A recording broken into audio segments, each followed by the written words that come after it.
Doctor Franco, ¿cómo está usted? Muy bien, Ramón, buen día. Siempre apabullado por las presentaciones, pero es el estilo de Ramón Grimado. Usted es una persona que realmente suma. Le agradezco mucho, eso es lo que trato de hacer en todas mis intervenciones, sobre todo cuando tengo la oportunidad de tomar contacto con el pueblo, con el público, con el más humilde principalmente.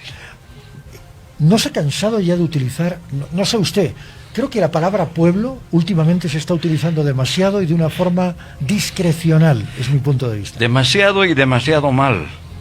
Pueblo quiere decir los habitantes, las mayorías que hay en una nación, principalmente. Y las minorías. Así es. Y evidentemente tiene características diversas, porque no creo haber encontrado, ni siquiera en las culturas que tienen otros regímenes y otras ideologías, una población totalmente homogénea. Siempre hay atisbos de heterogeneidad y de diversidad. Y eso significa pueblo, una diversidad que trata de hacerlo mejor para entenderse de la mejor manera, para poner de manifiesto sus culturas, para dialogar y para buscar el progreso. Ha hablado usted de una palabra mágica que se llama organización. Así es. ¿Verdad? Así es. Cuando estás organizado, la solución y resolución de problemas es mucho más sencillo que cuando uno está disperso. Así es. Y para organizarse hay que consensuar. Hemos hablado de diversidad. Si yo me quiero organizar en una sociedad dispersa, heterogénea, lo que tengo que hacer es dialogar. Y dialogar, valga la reiteración, en orden. Claro, y el diálogo implica lo que estamos haciendo nosotros, una comunicación interpersonal, donde podemos tener puntos de vista diferentes. Es más, no podemos, sino que debemos tener puntos de vista diferentes para coincidir al final en la resolución de una crisis. Así es. Si no ocurre esto, es lo que decimos, no solamente no hay libertad de expresión, sino lo más importante, la libertad de pensamiento. Correcto. Me veo yo, por ejemplo, en nuestro país, que se expulsa a una persona por influencia de otro, que se cree el elegido, el rey, porque simplemente piensa diferente y no ha querido seguir los caprichos y las imposiciones de una persona que ha desbordado por completo, no como dicen algunos, solamente su forma de poder, su ansia de poder, su angurria de poder, sino que ha desbordado su total ignorancia.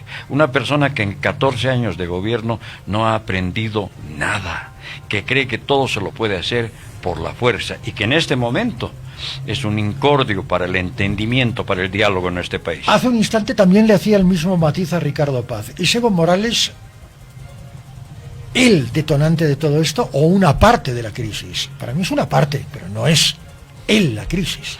Así es el causante de la crisis y en este momento es, yo diría, el impulsor de que la crisis se agrande. Voy a decir por qué. Adelante. Escucho decir a los adeptos a Evo, generalmente gente que muestra su supina ignorancia, que la crisis económica es solamente culpa de este gobierno de Arce. La crisis económica en este país, Ramón, creo que alguna vez ya lo dije acá, viene de una terrible irresponsabilidad en 14 años de un gobierno que recibió, fíjese usted, yo además de sé todo lo que usted ha dicho, me gusta y soy economista, ¿sí?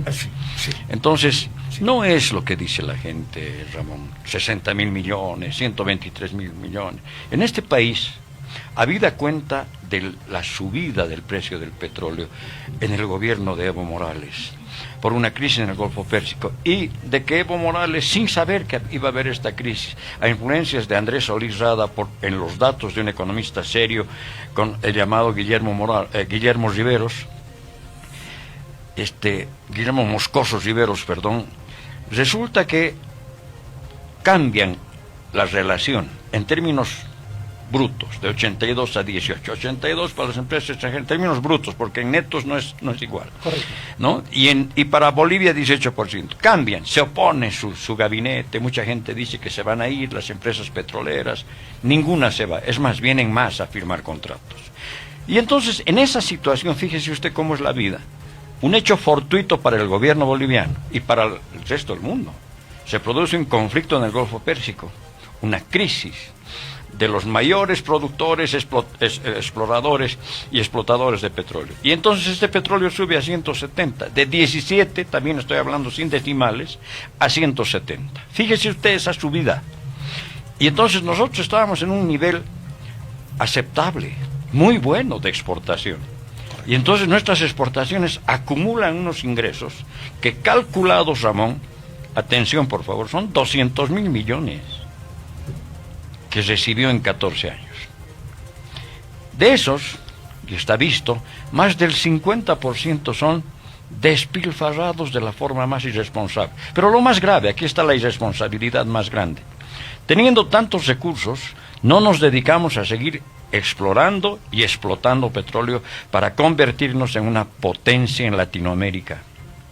Y me voy a explicar por qué. Alguien me dijo en la universidad el otro día, usted es un exagerado, profesor, ¿nos puede explicar? Bueno, lo expliqué de esta forma, muy sencilla. Fíjese usted, 200.000 millones. Vamos a suponer que de esos 200.000 millones, un gobierno serio ha dispuesto 100.000 para la inversión. ¿Usted sabe lo que es el apalancamiento financiero? Con $100.000, poniendo una contraparte de 30, de 20 o de 50, dependiendo si es cooperación internacional o son empresas que estamos trayendo su inversión, nosotros podríamos haber multiplicado. Y yo digo, sin temor a equivocarme, podíamos haber llegado a unos 600, 700.000 millones de dólares de inversión en este país. Ahora me dicen, claro, es que el modelo no aceptado es falso. Cuando yo escucho a mis colegas economistas de que el modelo es el que ha fallado y el que hay que cambiar, yo digo, están equivocados. Le voy a decir por qué. ¿Por qué? ¿Por qué? ¿Se acuerda usted el discurso de Evo Morales cuando llegó al gobierno? Queremos socios y no patrones. Correcto. ¿Qué quiere decir eso? Que estaba en el modelo implícitamente la aceptación a que se inyecten recursos en Bolivia. Ese era el discurso. Queremos socios y no patrones. Usted lo ha dicho, discurso. Así es. Que nunca se aplicó. Realidad, nunca se aplicó. El discurso es ese. Entonces, fíjese usted la incoherencia, la irresponsabilidad. 100.000 millones que se hubiese dispuesto para la inversión. Reitero que podían haberse convertido en 500, 600.000 millones. Pero cuando les cerramos por un dogmatismo absurdo, que inclusive está fuera del modelo social, comunitario y productivo, cuando les cerramos las puertas a la inversión, no facilitamos, no tenemos una ley de inversiones, no tenemos promoción de inversiones, no facilitamos que llegue dinero, siendo un país en economía emergente, ahí están los resultados. Pero además, no invertimos prácticamente nada en exploración y exportación petrolera, porque el gobierno irresponsable de 14 años pensó que nunca se iba a terminar ni la plata ni el petróleo. Y debo decir algo de alguien que no es santo de mi devoción. Yo tengo muchos problemas cuando analizo los comportamientos, los antecedentes y la proyección de Tuto Quiroga, pero fue el único que les dijo, un político, que les dijo abiertamente. Tuto Quiroga les dijo 5 veces en mi contabilidad, 5 veces lo que estaban haciendo mal y qué iba a pasar con este país. La soberbia de un ministro que se creía el mejor del mundo, porque así lo proclamaban, ¿sí? Que no escuchaba a nadie, desde la academia, desde la universidad, en 3 universidades. Una pública y 2 privadas. Yo participé en sendas comisiones de análisis científico y elevamos recomendaciones al Ministerio de Planificación y al Ministerio de Economía de ese entonces. Claro, el señor Arce era el poderoso, nadie sabía más que él, entonces seguramente ese papel llegó a la basura, tal vez a otra parte peor. Nunca les importó la opinión de los que opinamos sin tener color político y nunca hemos vivido de la política. Vivimos de la investigación, vivimos de la academia, hemos hecho empresa, tenemos experiencia, tenemos muchos estudios, con mucha modestia lo digo. No. Sin embargo, no era importante escuchar. Fíjese las consecuencias. Pero esto es tan ridículo, que un profesor japonés, hace poco en un evento académico, me dice, hablando muy bien español, no castellano, español castizo, ¿sí? Hablando muy bien español, me dice, con sus zetas y todo, me dice, qué pena que Bolivia haya perdido la gran oportunidad de ser una potencia, por lo menos en Latinoamérica. ¿Realmente se perdió? Se perdió. ¿Definitivamente? Definitivamente. Yo creo que no vamos a ver esto ni en 100 años. Lo que se produjo en el contexto, usted ha escuchado hablar de la película con John Clooney, La tormenta perfecta. Por supuesto. Eso se Gran produjo en película. Bolivia. Roland Emmerich. Así es, Gran así es. película, gran película. Se produjo eso en Bolivia y le voy a explicar por qué. O estamos en eso. No, ya ¿Ya perdimos pasó? la oportunidad. ¿Ya pasó la tormenta? Pasó. Fíjese por qué digo que pasó. Se cambia la matriz de 82-18 a 18-82. En términos brutos, reitero, 82% de los ingresos de petróleo iba a recibir el país. A los pocos meses, ni siquiera 90 días, se produce la crisis del Golfo Pérsico y empieza a trepar el precio del petróleo. Entonces teníamos un porcentaje mayor de recepción, con unos ingresos increíbles, en un momento en el cual estábamos en un nivel de exportaciones bastante aceptable, no el ideal, bastante aceptable. Entonces fíjese usted la cantidad de plata que entró a este país. ¿Se va a producir eso ahora? Ya no. No creo que haya en este momento, porque se han hecho arreglos internacionales, la misma OPEP, el mundo entero, al ver esta dependencia y esta crisis, ha hecho ciertos arreglos y ciertas previsiones.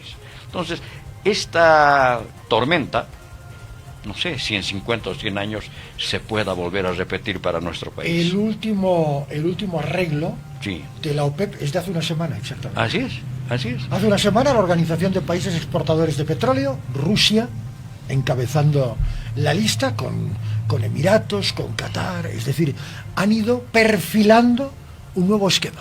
Evidentemente, justamente para no depender de estas Exactamente, crisis, ¿no? exactamente. Mal manejadas. Entonces, por eso digo que seguramente nuestras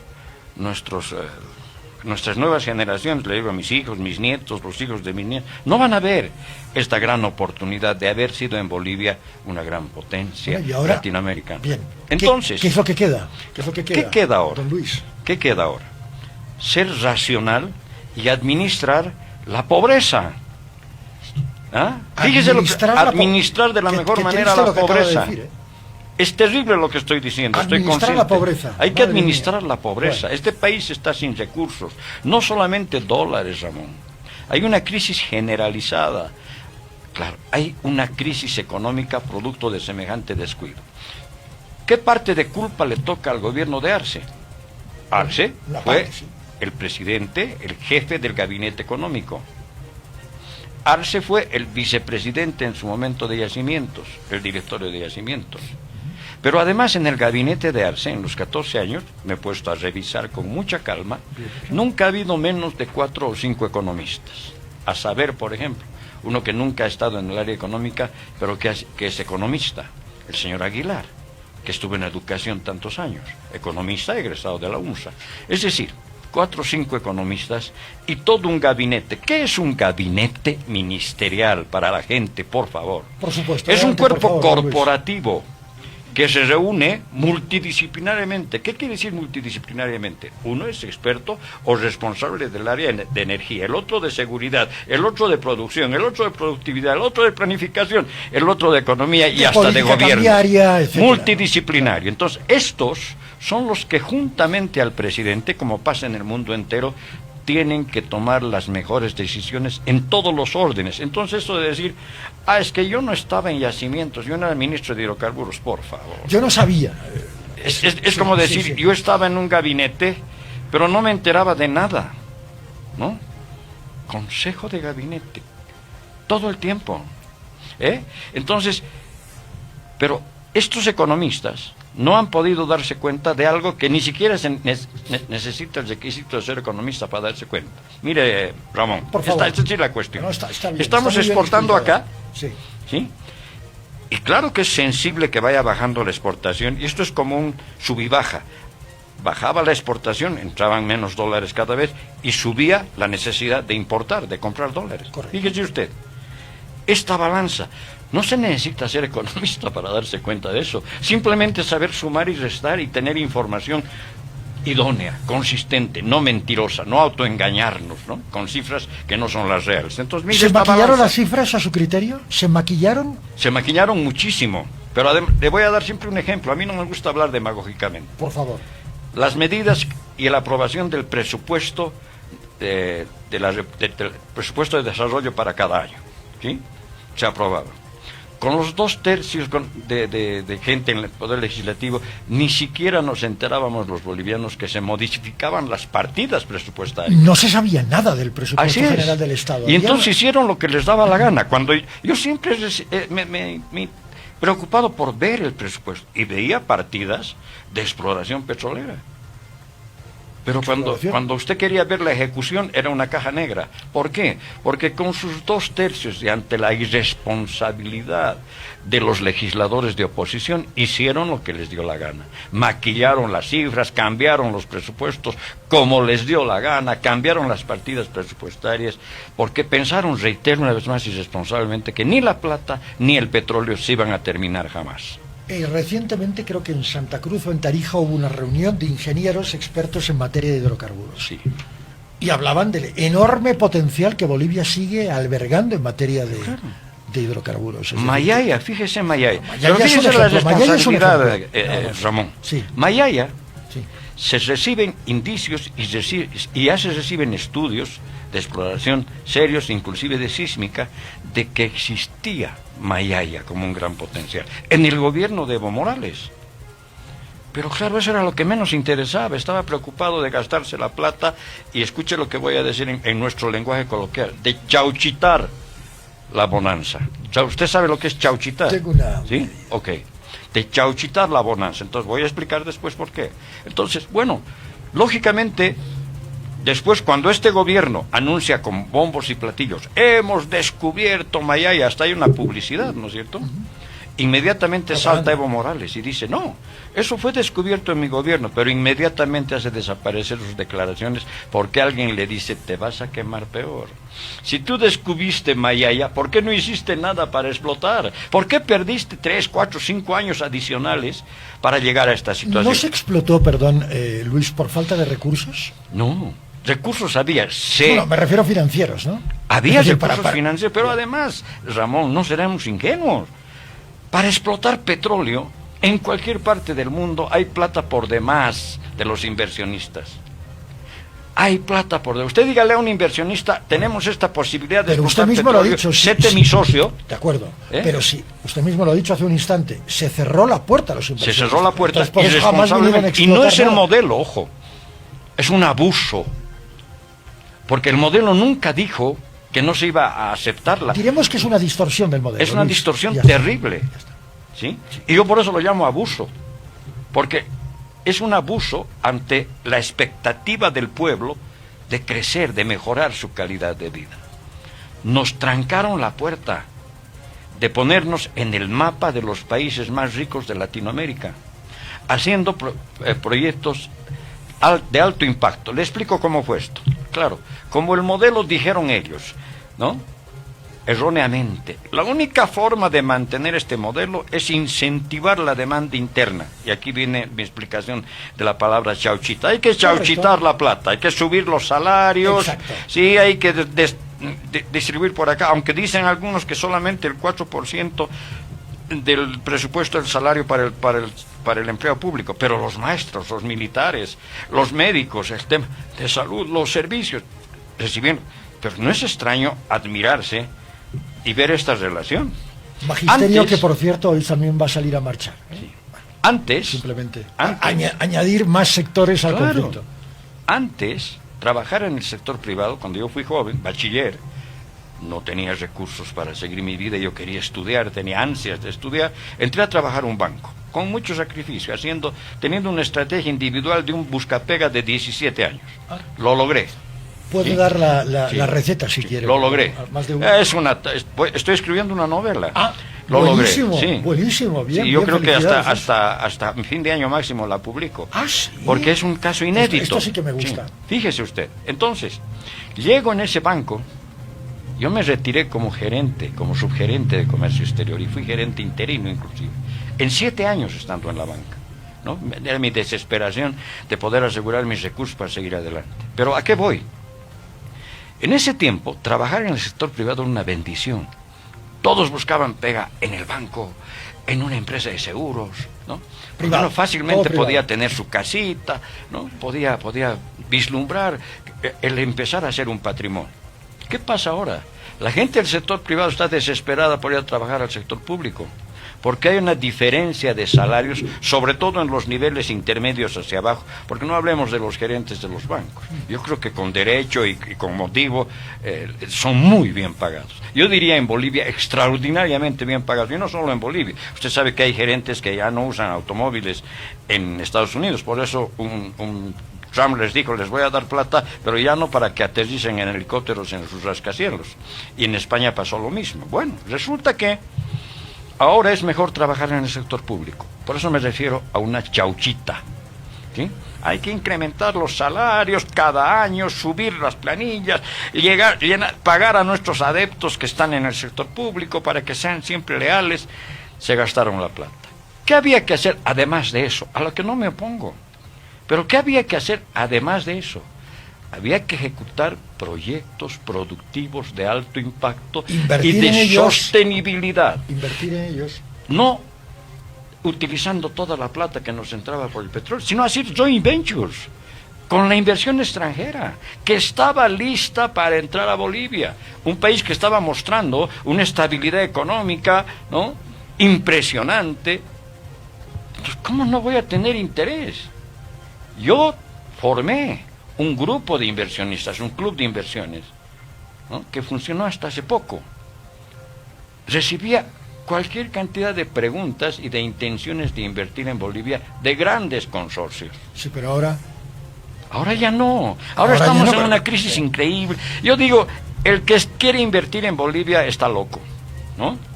Dadas las condiciones actuales. Dadas las condiciones ¿Considera usted que puede cambiar esto a partir de lo que se considera un punto, lo que se piensa un punto de inflexión, el 17 de agosto? Bueno, yo no veo en el 17 de agosto ninguna esperanza, y siento decirle lo que le voy a decir. Voy a hacer el análisis de la izquierda y de la derecha.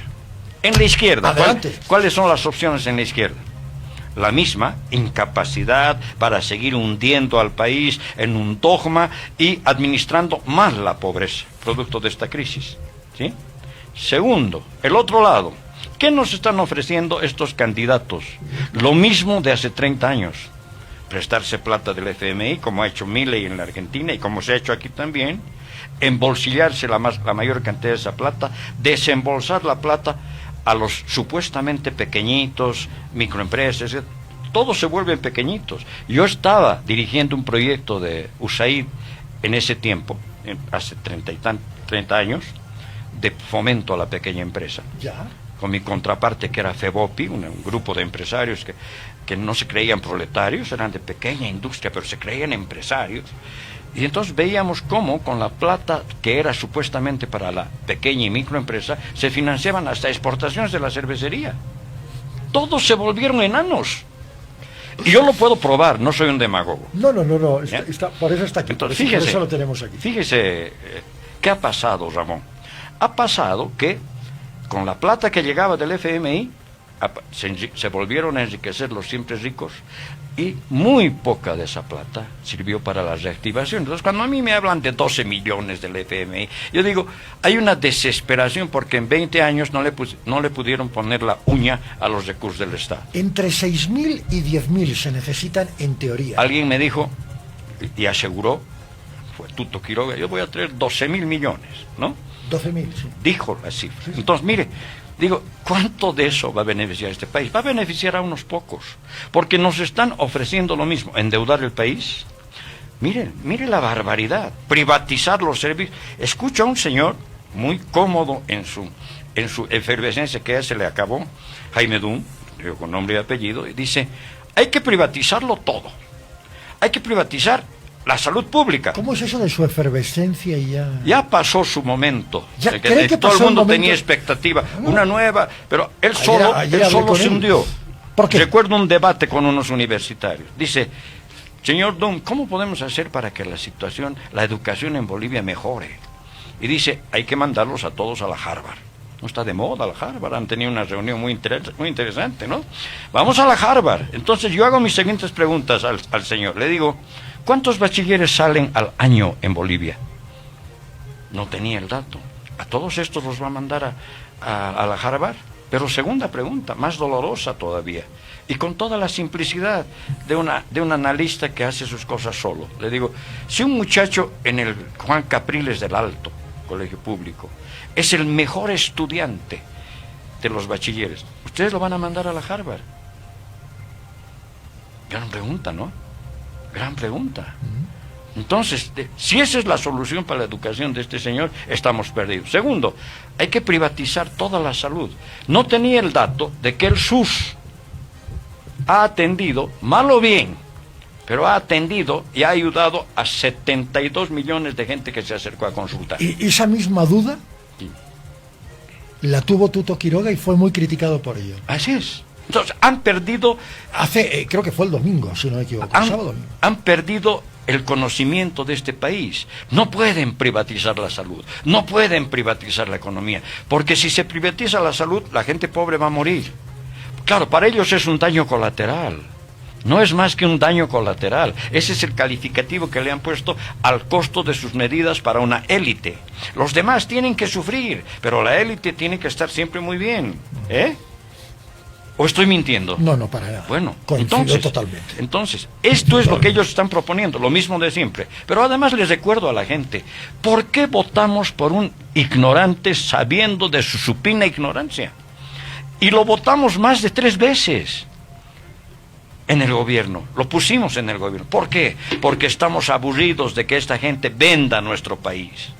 ¿Sí? Para que se sigan prestando plata, que en el Palacio de Gobierno haya gringos que estén por encima de las decisiones del mismo presidente. Nos cansamos de que regalen nuestras empresas. Me he olvidado traer un documento porque salí muy rápido, quería venir en micro, pero tuve que volver a sacar mi auto porque no hay micros y me ha dado dolido el alma ver correteando a la gente. Hay un paro en curso. ¿No? Un paro estúpido, perdóneme la expresión, estoy enojado, porque ¿a quién perjudica ese paro? Principalmente a los que han hecho el paro. Ese es su negocio. Pero por favor, sean un poco más creativos hasta para protestar. Estamos en una situación en la cual hemos perdido el cerebro, Ramón. Creo que lo hemos rifado en algún lugar, ¿no? Exacto. Lo hemos dejado empeñado en algún lugar. Entonces, fíjese usted, va a privatizar los servicios públicos. Si privatiza la educación, solamente van a poder estudiar los que están en la élite. Si privatiza la salud, el daño colateral va a morir como leña y solo van a tener salud haciendo negocio en clínicas privadas los que tienen recursos. Si privatizas los servicios públicos, ¿no? Vas a tener que andar a pie, trasládate de la zona sur, vende tu casa, porque si ocurre eso, tienes que irte a vivir cerca de la Plaza Murillo. Claro. De lo contrario, estás listo, como ahora la gente correteando y no saben qué subir. Entonces, fíjese las barbaridades que dice esta gente. Nos están haciendo retroceder 40 años y no traen nada nuevo. Bueno, el documento que me olvidé traer dice que ha desaparecido. Que me lo puede mandar. No, son 5 tomos que se lo voy a prestar para que usted los fotocopie. ¿Por qué le voy a...? 7 tomos. Bien. Es un documento que usted sabe, conoce. Ha hecho una comisión de investigación de la privatización y de la capitalización. Una comisión que además donde no estaban solo masistas, estaba Murillo, estaba Salinas en esa comisión. Y han contratado expertos para que... Esos documentos son evidencias, son hasta contratos firmados de la capitalización, de la privatización, donde se robaron del país para después aparecer millonarios y candidatos eternos a la presidencia, ¿sabe a quién me refiero? 22.000 millones de dólares. Pero claro, cuando yo hablo de 22.000 millones de dólares, ante por lo menos 100.000 millones de dólares dilapidados por el gobierno de Evo Morales. De los 200.000 que... Ya pues queda pequeño, pero ¿alguien se ha podido imaginar cuánto significa 22.000 millones?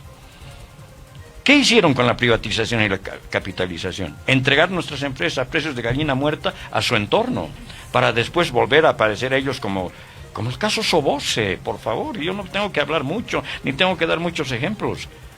Chauchitaron también el patrimonio de Bolivia para beneficiarse y nunca fueron sancionados.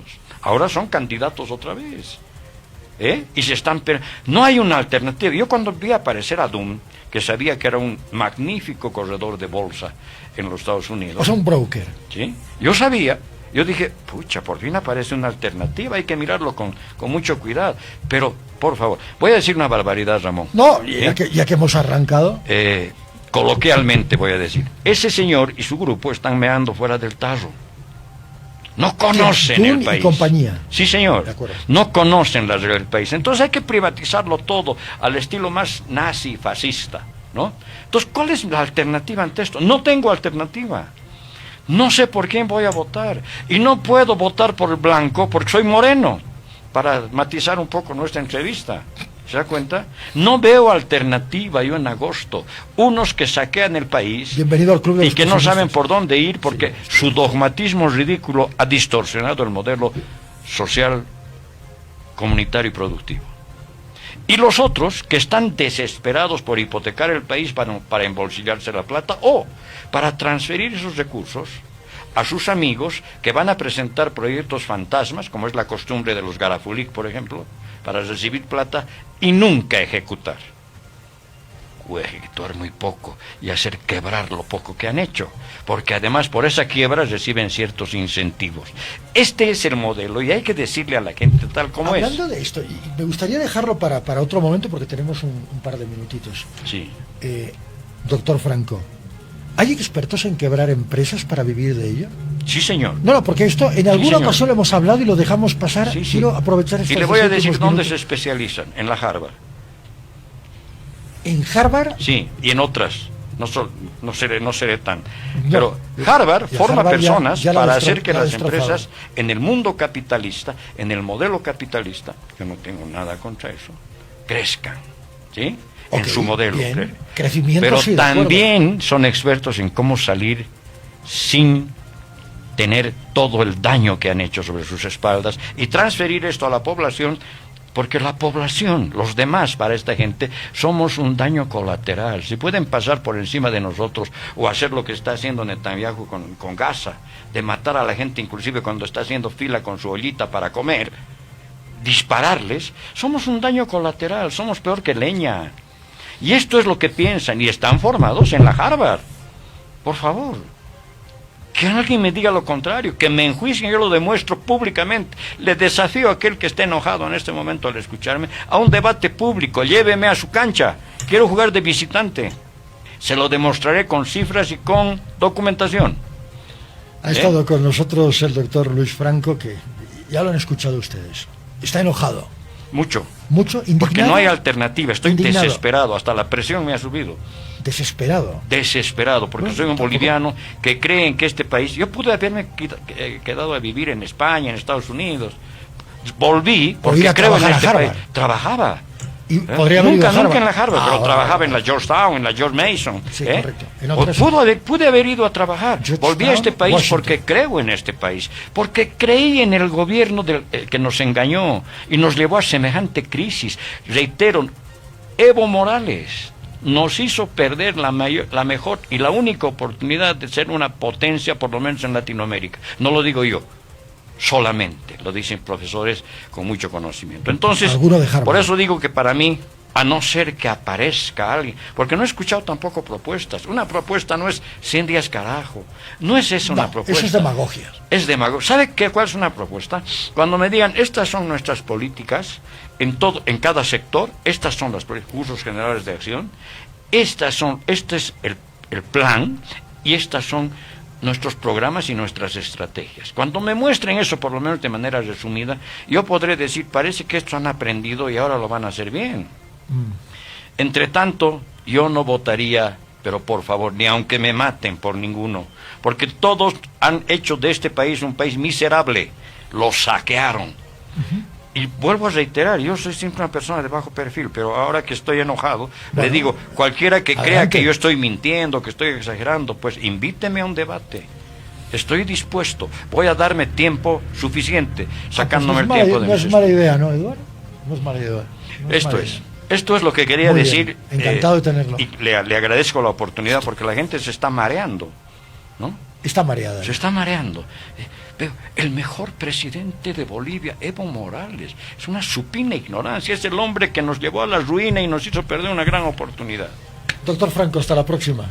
Un gran abrazo, gracias Espero que por no pase invitarme. tanto tiempo. Disculpen la pasión y el énfasis, pero en este momento, reitero, estoy desesperado. Es la época de las pasiones. La hemos definido con Ricardo Paz hace un instante. Muy bien. La época de las pasiones en Bolivia. Así es. 9